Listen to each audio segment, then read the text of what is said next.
Good morning students. आज हम chapter 1 को आगे कंटिन्यू करते हैं सॉलिड स्टेट्स का। आज हम पढ़ेंगे अंतराकाशीय छिद्र एवं संकुलन दक्षता, interstitial voids and packing efficiency.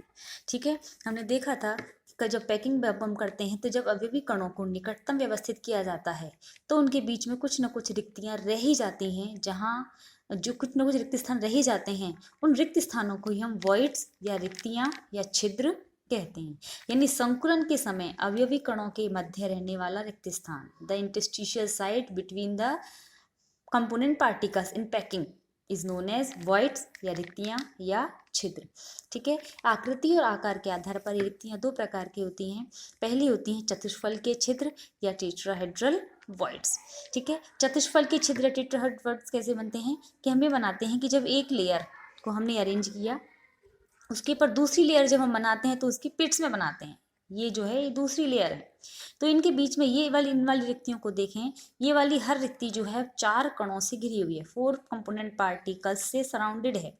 ठीक है, 3 तो हैं एक लेयर के और एक है अपर लेयर का। इस ब्लॉक को हम देखें तो मैंने देखिए डायग्राम बना रखा है कि 3 लेयर्स, 3 कंपोनेंट पार्टिकल्स तो एक लेयर के हैं, इसके ऊपर ये वाला कंपोनेंट पार्टिकल दूसरी लेयर का है, तो इसके बीच में ये वाली जो रिक्ति रह गई, ये वाला जो रिक्त स्थान रह गया है, इसी को हम टेट्राहेड्रल वॉइड या चतुष्फलकीय छिद्र कहते हैं। ठीक है, और इसका अगर हम दूसरी तरीके से डायग्राम बनाएं तो डायग्राम ऐसे बनेगा कि ये 3 कण तो हमने बना दी नीचे वाली लेयर के, और ये ऊपर वाले कण का केंद्र है, और यहाँ ये जो रिक्ति बनेगी इस रिक्ति को ही हम टेट्राहेड्रल वॉइड या चतुष्फलकीय रिक्ति कहते हैं। अगर इस चतुष्फल की रिक्ति की त्रिज्या स्मॉल आर हो, ठीक है, और अवयवी कण की त्रिज्या कैपिटल आर हो, तो इन दोनों में एक रिलेशन होता है, R is equal to 0.225 capital R. ठीक है, यानी कि अवयवी कण की त्रिज्या कैपिटल आर है और चतुष्फल की छिद्र की त्रिज्या स्मॉल आर है, तो R is equal to 0.225 R. ठीक है, आगे चीज कि यदि किसी चतुष्फल के या किसी भी मात्रक कोष्ठिका में अवयवी कणों की संख्या n हो तो उसमें चतुष्फल के रिक्तियों की संख्या 2n होगी। यानी कि अगर n सिंपल यानी सरल आद्य मात्रक कोष्ठिका में अवयवी कणों की संख्या 1 होती है तो उसमें चतुष्फल के रिक्तियों की संख्या 2 होती है। बीसीसी में अवयवी कणों की संख्या 2 होती है तो उसमें चतुष्फल के रिक्तियों की संख्या 4 होती है। एफसीसी में मात्रक अवयवी कणों की संख्या 4 होती है तो उसमें टेट्राहेड्रल वॉइड्स जो होती हैं वो 8 होती हैं। ठीक है, तो ये 3 प्रकार की घनीय मात्रक कोष्ठिकाएं जो है उनके बारे में पढ़ रहे हैं हम। ये सिंपल के बारे में पढ़ा हमने, ये बीसीसी के बारे में पढ़ा और ये एफसीसी के बारे में पढ़ा। अब इसके बाद दूसरी तरह की रिक्तियां होती हैं ऑक्टाहेड्रल वॉइड्स, यानी कि अष्टफलकीय छिद्र।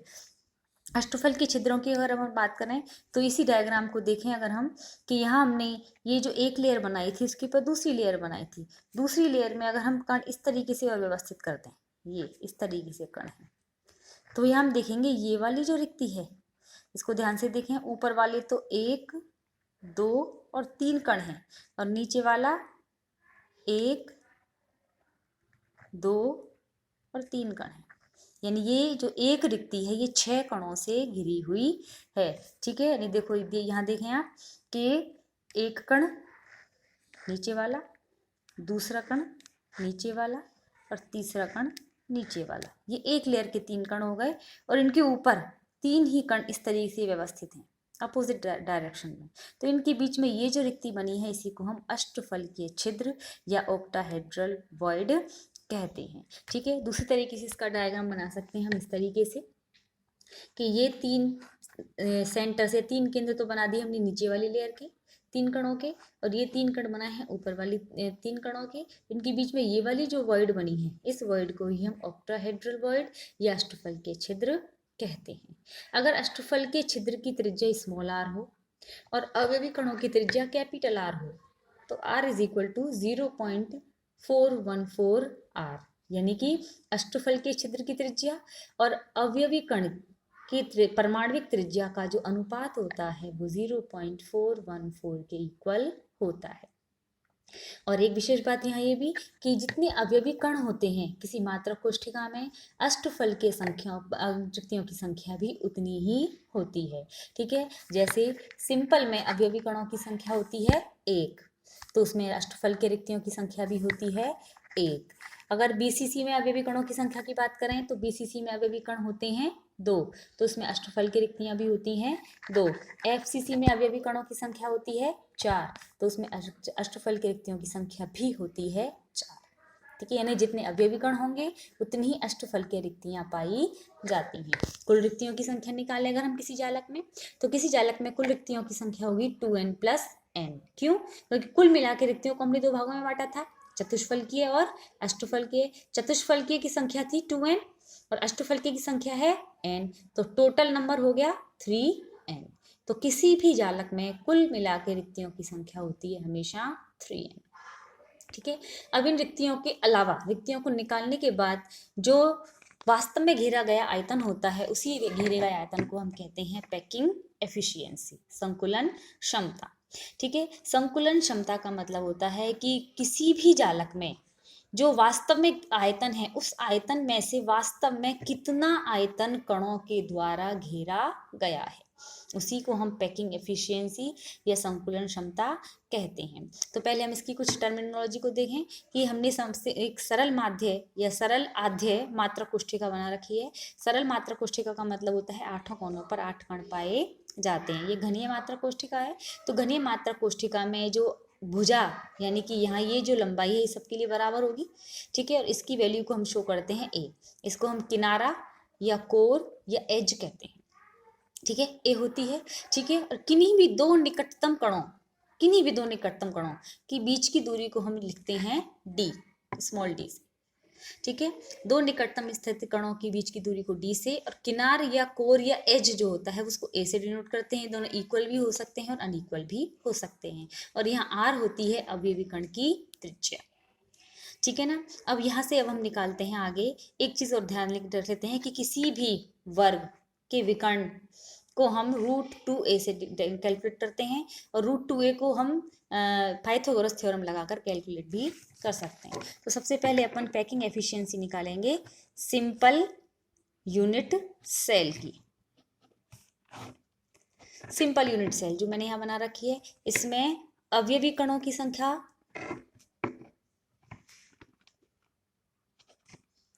है 1। ठीक है, अतः अवयवी कणों का आयतन वो कितना आएगा? वो आएगा 1 × 4/3 πr³। ठीक है, 4/3 πr³ क्यों लिया? हमने अवयवी कणों को कैसा माना है? हमने अवयवी कणों को गोलाकार बना है। तो किसी भी गोले का आयतन कितना होता है? 4/3 πr³। अब इसमें कितने गोले हैं, कितने अवयवी कण हैं? 1 है, तो ये हो गया इसका वास्तविक आयतन। ठीक है, और ये आयतन किस में भरा हुआ है? इस घन में। तो इस घन का आयतन कितना होगा? घन का आयतन एज यूजुअल a³। ए इसकी एक भुजा है तो a³ होगा। तो यहाँ पैकिंग एफिशिएंसी या संकुलन दक्षता ये क्या होगी? ये होगी अवयवी कण द्वारा घेरा गया आयतन बटे घन का या जालक का आयतन। ठीक है ना, यानी ये हो गया 4/3 πr³ अपॉन a³। अब इस a को हमें r की टर्म में या इस r को a की टर्म में नोट करना है। तो इसके लिए अभी हमें a और r का रिलेशन निकालना पड़ेगा इस मात्रक कोष्ठिका के लिए।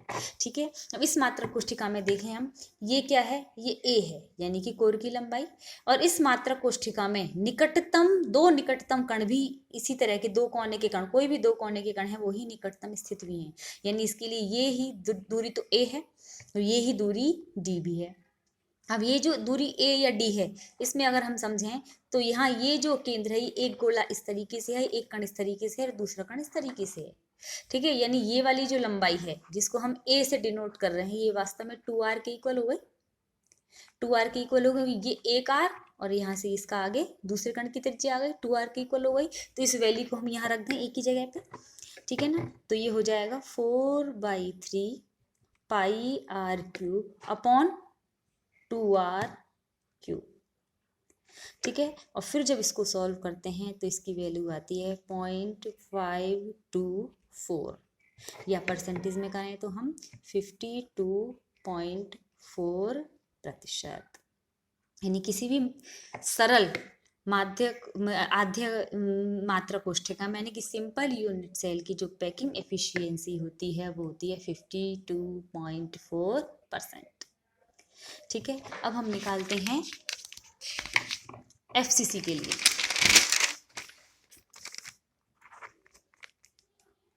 एफसीसी के लिए पैकिंग एफिशिएंसी निकालेंगे। एफसीसी का डायग्राम बनाएं पहले हम। अगर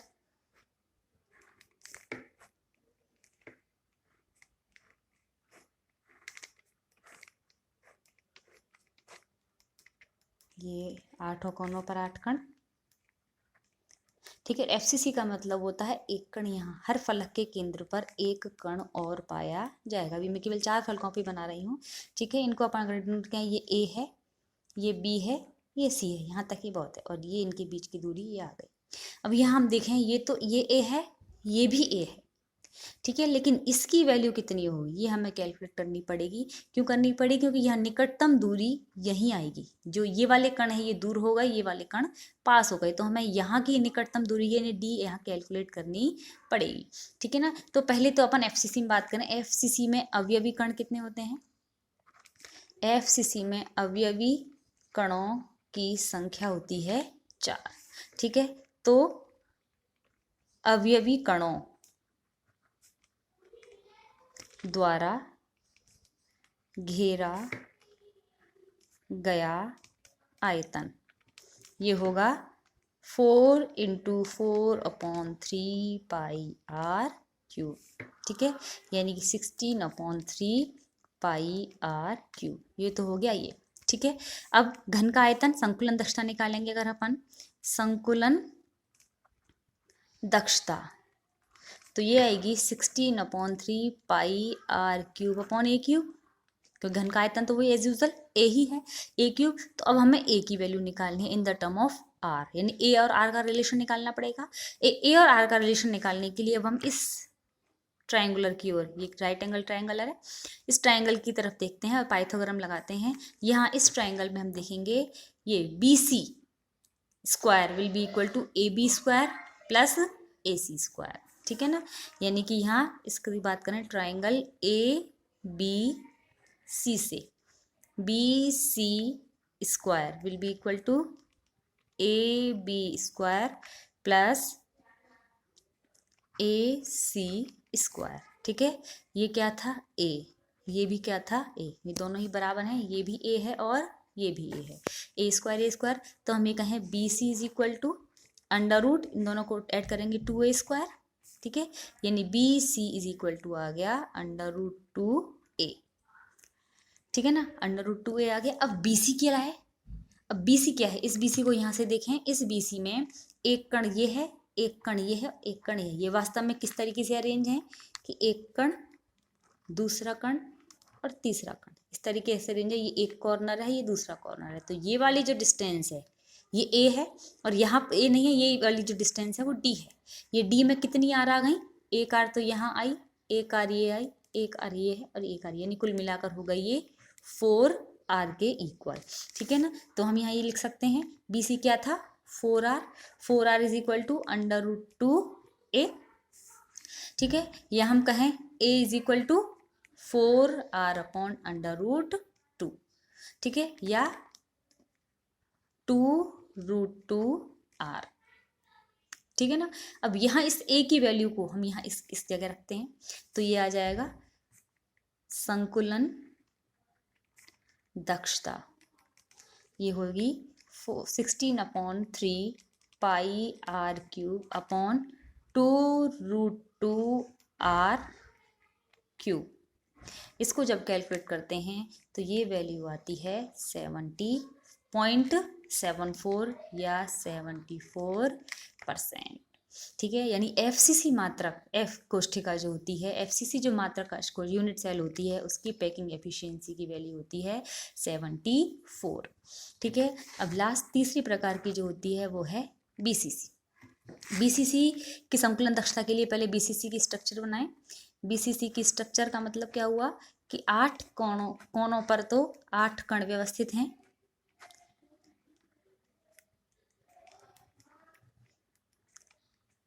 और एक कण काय के केंद्र में है।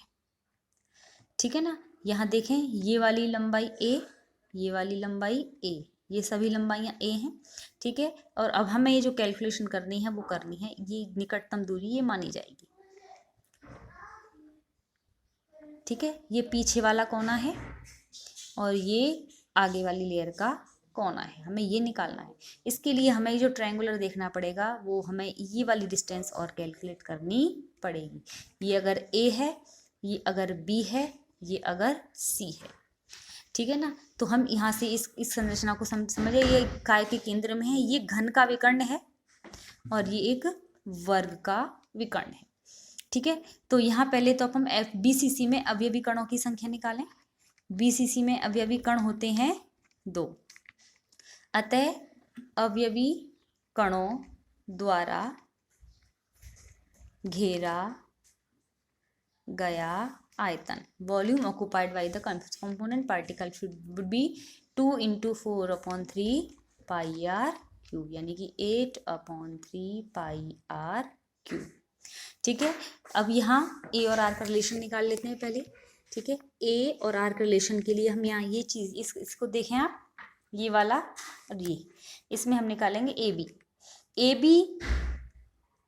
B square will be equal to B C square plus A C square.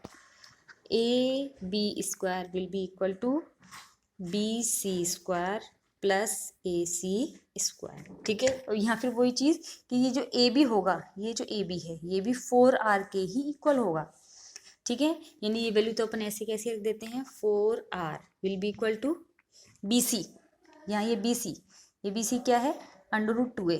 ठीक है, ये a है, ये a है, तो इसकी लेंथ आएगी a square plus a square, इसका अंडर लेंगे तो √2a आ जाएगा, तो ये हो गया 2a स्क्वायर और AC है a स्क्वायर। ठीक है, इसका हो गया √, यानी कि 4r is equal to √3a square, यानी कि 4r is equal to √3a। ठीक है, या a इज इक्वल टू हो गया 4/√3r। इस वैल्यू को हम संकुलन दक्षता निकालें। संकुलन दक्षता क्या हो जाएगी, 8/3 πr³ अपॉन a³, a की वैल्यू यहाँ होगी 4/3r इसका क्यूब। इसको जब हम कैलकुलेट करेंगे तो इसकी वैल्यू आएगी यहाँ पर 60.68, यानी कि 68%। ठीक है, इस तरीके से हमने देख लिया कि जो सरल प्रकार की मात्रक कोष्ठिका थी उसमें पैकिंग एफिशिएंसी होती 52.4, बीसीसी में होती है 68% और एफसीसी में होती है 74%। ठीक है, यहाँ से एक चीज़ और रिलेशन और समझ में आता है हमें, डी, ए और आर। डी क्या थी, इंटरमोलिकुलर डिस्टेंस, कणों की निकटतम दूरी, ए किनारे या कोर की लेंथ थी, और आर अवयवी कण की त्रिज्या थी, परमाणु की त्रिज्या थी। ठीक है, तो सिंपल बीसीसी और एफसीसी, इनके लिए अगर अपन रिलेशन निकलें तो सिंपल के लिए डी इज इक्वल टू था ए के, जो किनारे की लंबाई थी वो ही निकटतम दूरी भी थी। ठीक है, एफसीसी के लिए डी इज इक्वल टू होता है a/√2। ठीक है, a/√2, यहाँ से आया था ये a/√2। ठीक है, इसके बाद एफसीसी के लिए अब अगर अपन बात करें तो इसकी रिलेशन आएगी d is equal to √3/2a। ठीक है, ये तो था d और a का रिलेशन। अब a और r का रिलेशन, यहाँ r बराबर होगा a/2, यहाँ r बराबर होगा a/2√2 और यहाँ r बराबर होगा √3/4a। ठीक है, ये चीज़ अपन यहाँ निकाल चुके हैं। यहाँ ये आया था 4r, ये a is equal to 4r/√2 आया था या 2√2 आया था, a is equal to 2√2r या r is equal to a/2√2, यही चीज़ हमने यहाँ लिखी है।